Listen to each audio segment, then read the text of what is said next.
Kalau Allah memberikan curahan rahmat kepada kita, udah beres hidup ini, Pak. Kalau mendekat ke orang, orang suka curiga.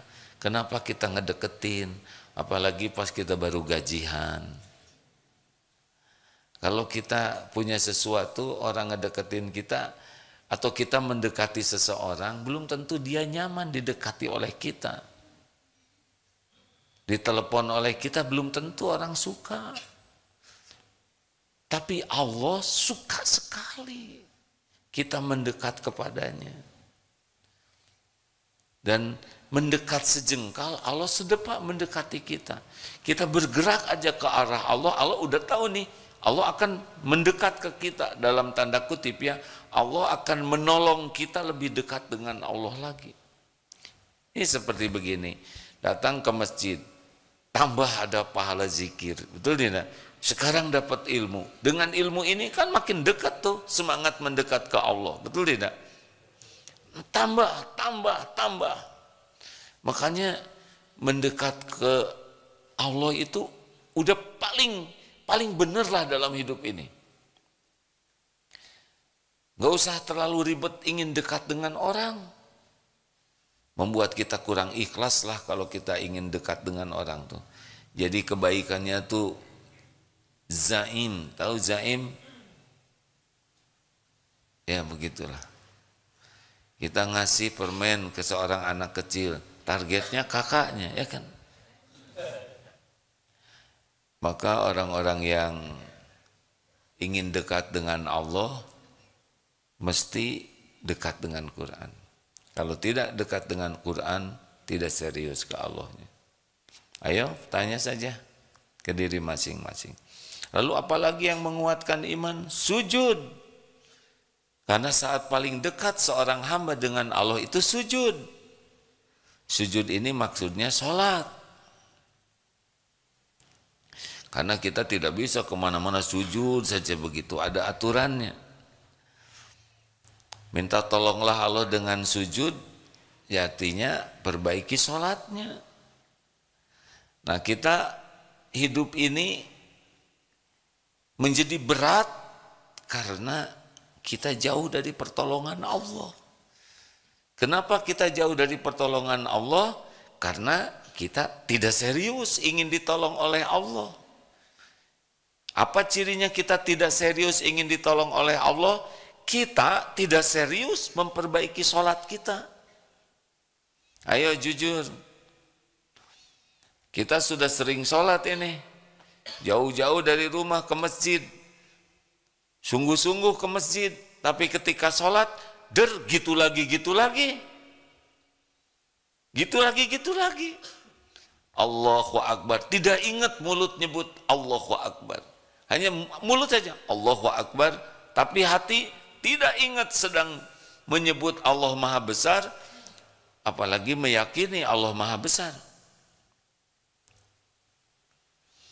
Bismillahirrahmanirrahim. Alhamdulillahi Rabbil Alamin. Enggak ingat lagi muji Allah. Ar-Rahmanir-Rahim. Tidak ingat sedang menyebut Allah Maha Pengasih, Maha Penyayang. Lewat saja. Apalagi kalau imam bacaannya panjang dan tidak mengerti, tidak hafal. Udah kita punya proyek lain dalam sholatnya ya.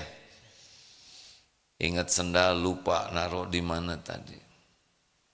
Ingat sarapan di mana nih hari ini makan. Ada yang sholat itu dari waktu ke waktu sama saja begitu.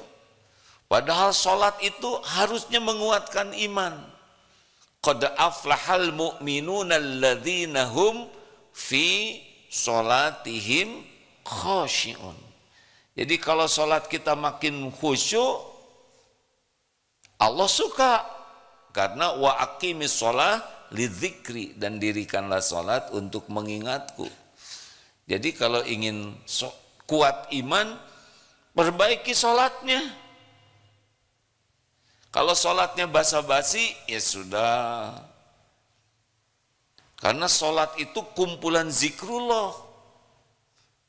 Ada takbir, ada diawali takbir, dari wudu, kita jarang zikir yang sesempurna zikir dalam sholat. Wudu, ngadep kiblat, ada takbir, tahmid, tahlil, tasbih, ada syahadat, ada salawat, ada salam, ada al-fatihah, umul Quran, ada ayat Quran, ada tasbih dalam ruku, ada dalam sujud, ada doa yang diapit dari 2 sujud, doa diapit 2 sujud.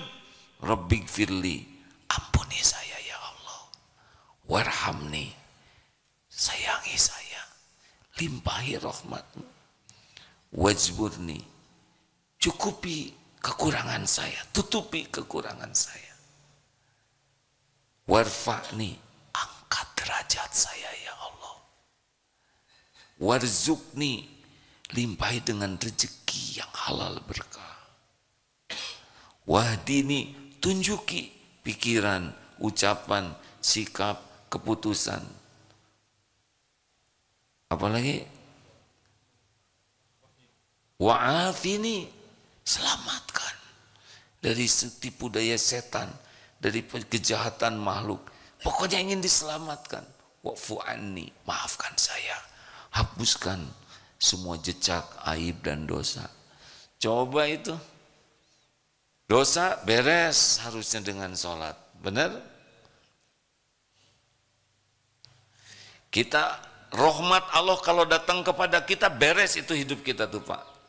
Lah kita masuk ke surga juga dengan rahmat Allah.